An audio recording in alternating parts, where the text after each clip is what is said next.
দেশের ৩০০ আসনের নির্বাচন নিয়ে যতটা না আলোচনা হচ্ছে তার চেয়ে হাজার গুণ বেশি তোলপাড় চলছে মাত্র ৩টি আসন নিয়ে। ভাবা যায়, এক প্রার্থীর গায়ের উপর একের পর এক ডিম ছুঁড়ে মারা হচ্ছে খোদ রাজধানীর বুকে, তাও আবার কলেজ ক্যাম্পাসের ভেতরে। স্লোগান দেয়া হচ্ছে ভুয়া ভুয়া বলে। আবার অন্যদিকে ইতিহাসের সব সমীকরণ উল্টে দিয়ে ইসলামপন্থী দল জামায়াতে ইসলামীর ধানের শীষ বা দাঁড়িপাল্লা নয়, তাদের প্রার্থী হিসেবে মাঠে নেমেছেন একজন সনাতন ধর্মাবলম্বী। তিনি আবার মাইক হাতে ঘোষণা দিচ্ছেন জামায়াত ক্ষমতায় এলে হিন্দুদের নাকি জামায় আদরে রাখা হবে। আর ওদিকে বিএনপির অগ্নিকন্যা হিসেবে পরিচিত রুমিন ফারহানা এখন বিএনপিরই চোখের বালি। নিজের দলের নির্দেশ অমান্য করে এমন কি কাণ্ড তিনি ঘটিয়েছেন যে তার সাথে থাকা নেতাদেরও বহিষ্কার করা হচ্ছে? নির্বাচনের ঠিক আগ মুহূর্তের এই নাটকীয় ঘটনাগুলো আসলে কিসের ইঙ্গিত দিচ্ছে? চলুন আজকের ভিডিওতে আমরা এই 3টি আসনের পেছনের আসল ঘটনাগুলো ব্যবচ্ছেদ করি। শুরু করা যাক ঢাকা ৮ আসন দিয়ে। ঢাকার এই আসনটি এখন রাজনীতির হটকেক। এখানে 11 দলীয় জোটের প্রার্থী এবং এনসিপি নেতা নাসির উদ্দিন পাটোয়ারি। মূলত ছাত্র আন্দোলনের বা বৈষম্য বিরোধী আন্দোলনের অন্যতম মুখ তিনি। কিন্তু মঙ্গলবার সকালে হাবিবুল্লাহ বাহার কলেজে যা ঘটল তা সিনেমার চিত্রনাট্যকেও হার মানায়। নাসির উদ্দিন পাটোয়ারি গিয়েছিলেন কলেজের একটি পিঠা উৎসবে যোগ দিতে। উৎসব মুখর পরিবেশ, চারদিকে পিঠার গন্ধ, কিন্তু মুহূর্তের মধ্যেই সে পিঠা উৎসব পরিণত হলো রণক্ষেত্রে। নাসির উদ্দিন পাটোয়ারি ক্যাম্পাসে ঢুকতেই একদল ছাত্র তাকে ঘিরে ধরে এবং শুরু হয় ভুয়া ভুয়া স্লোগান। শুধু স্লোগান দিয়ে তারা ক্ষান্ত হয়নি। ভিডিও ফুটেজে দেখা গেছে একের পর এক ডিম ছুঁড়ে মারা হচ্ছে এই প্রার্থীর দিকে। পরিস্থিতি এমন পর্যায়ে পৌঁছয় যে তার সাথে থাকা কর্মী এবং কলেজ প্রশাসনের লোকজন তাকে মানব ঢাল তৈরি করে কোনো মতে গাড়িতে তুলে দেন। নাসির উদ্দিন পাটোয়ারির সাদা পাঞ্জাবি ডিমে মাখামাখি। এই ঘটনা কিন্তু সাধারণ কোনো হাতাহাতি নয়, এর পেছনে রয়েছে গভীর রাজনৈতিক সমীকরণ। এই হামলার পরপরই নাসির উদ্দিন পাটোয়ারি এবং তার জোট সরাসরি আঙুল তুলেছেন বিএনপির হেভিওয়েট প্রার্থী মির্জা আব্বাসের দিকে। তাদের দাবি, মির্জা আব্বাসের প্রত্যক্ষ নির্দেশেই ছাত্রদলের কর্মীরা এই হামলা চালিয়েছে। চিন্তা করে দেখুন, একদিকে বিএনপির দীর্ঘদিনের পোর খাওয়া নেতা মির্জা আব্বাস, আর অন্যদিকে নতুন প্রজন্মের প্রতিনিধি নাসির উদ্দিন পাটোয়ারি। এই দ্বন্দ্ব এখন আর পোস্টার ব্যানারে সীমাবদ্ধ নেই, তা গড়িয়েছে শারীরিক লাঞ্ছনায়।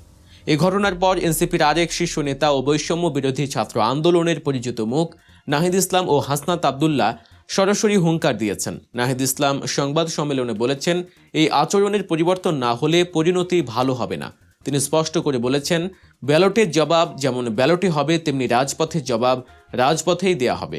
হাসনাত আবদুল্লাহ ফেসবুকে পোস্ট দিয়ে বলেছেন, যারা ফ্যাসিস্ট বিরোধী আন্দোলনের যোদ্ধাদের উপর হামলা করে তারা আর যাই হোক জনগণের বন্ধু হতে পারে না। তিনি ভোটারদের প্রশ্ন করেছেন, আপনারা কি আবার সেই মাফিয়া এবং টেন্ডার বাজদের ক্ষমতায় দেখতে চান?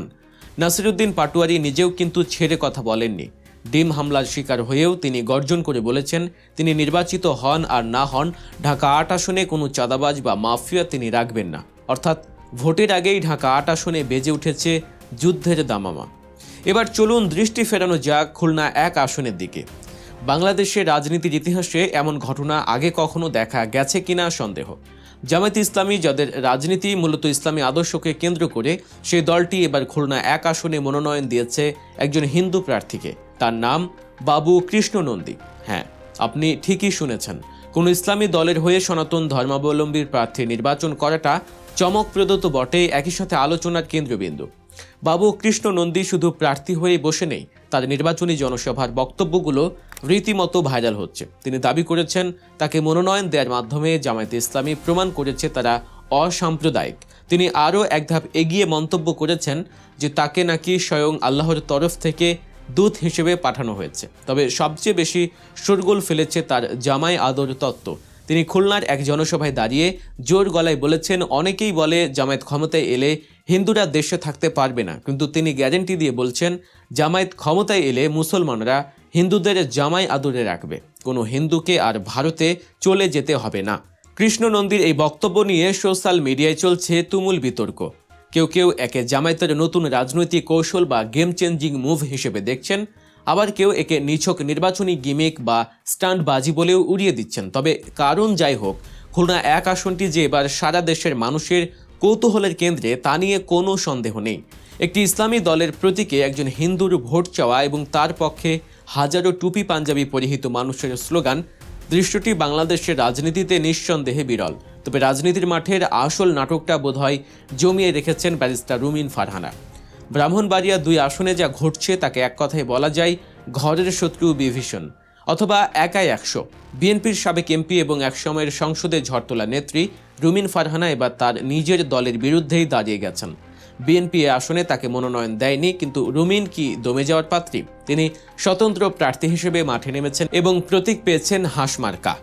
তার এই বিদ্রোহে বিএনপি কিন্তু চুপ করে বসে নেই। দলের সিদ্ধান্ত অমান্য করে নির্বাচনে দাঁড়ানোই তাকে তো বটেই, এমনকি তার প্রচারণায় অংশ নেয় স্থানীয় 6 জন বিএনপি নেতাকেও বহিষ্কার নোটিশ দেওয়া হয়েছে। কিন্তু রুমিন ফারহানা এসবকে তোয়াক্কাই করছেন না। তিনি সরাইলের এক জনসভায় দাঁড়িয়ে বলেছেন, গত 15 বছর তিনি স্বৈরাচারের চোখে চোখ রেখে কথা বলেছেন। তার কোনো দলের প্রয়োজন নেই, তিনি নিজেকে জনগণের প্রার্থী হিসেবে দাবি করছেন। তবে ঘটনা এখানেই শেষ নয়। রুমিন ফারহানা তার নির্বাচনী প্রচারণায় প্রতিপক্ষকে ঘায়েল করতে গিয়ে এমন কিছু শব্দ ব্যবহার করেছেন যা নিয়ে তীব্র সমালোচনা হচ্ছে। তিনি তার প্রতিদ্বন্দ্বী প্রার্থীকে রোহিঙ্গা বলে সম্বোধন করেছেন বলে অভিযোগ উঠেছে। এছাড়াও তিনি বলেছেন, এমপিদের বরাদ্দের 50% টাকাই নাকি এমপিরা পকেটে ঢোকান। তার এসব বিস্ফোরক মন্তব্য এখন টক অফ দ্য কান্ট্রি। কিছুদিন আগে এক ম্যাজিস্ট্রেটের সাথে তার বাক বিতণ্ডা এবং বুড়ো আঙুল দেখানোর ভিডিওটিও আগুনে ঘি ঢেলেছে।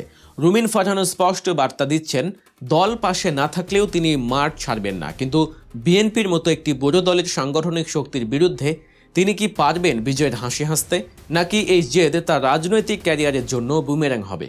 আমরা যদি একটু গভীর বিশ্লেষণের দিকে যাই তাহলে দেখব এই 3টি আসনের ঘটনা 3টি ভিন্ন বার্তা দিচ্ছে। ঢাকা 8 আসনে আমরা দেখছি পুরাতন রাজনীতির সাথে নতুন প্রজন্মের সংঘাত। মির্জা আব্বাসের মতো পুরনো কাসুন্দি বনাম নাহিদ, নাসির, হাসনাতের মতো নতুন রক্ত। ডিম ছুঁড়ে মারা বা হামলার ঘটনা প্রমাণ করে পুরাতন শক্তি তাদের অবস্থান ধরে রাখতে কতটা মরিয়া, আর নতুনরা কতটা বেপরোয়া। খুলনা 1 আসনে দেখা যাচ্ছে জামায়াতের ইমেজ মেকওভার বা ভাবমূর্তি পরিবর্তনের চেষ্টা। তারা প্রমাণ করতে চাইছে যে তারা আর আগের সেই কট্টর অবস্থানে নেই। তারাও এখন সব ধর্মের মানুষকে সাথে নিয়ে রাজনীতি করতে চায়। কিন্তু ভোটাররা কি তাদের এই পরিবর্তনকে সহজভাবে নেবে, নাকি কৃষ্ণনন্দী জামাই আদর তত্ত্ব শুধু হাসিরই খোরাক হবে?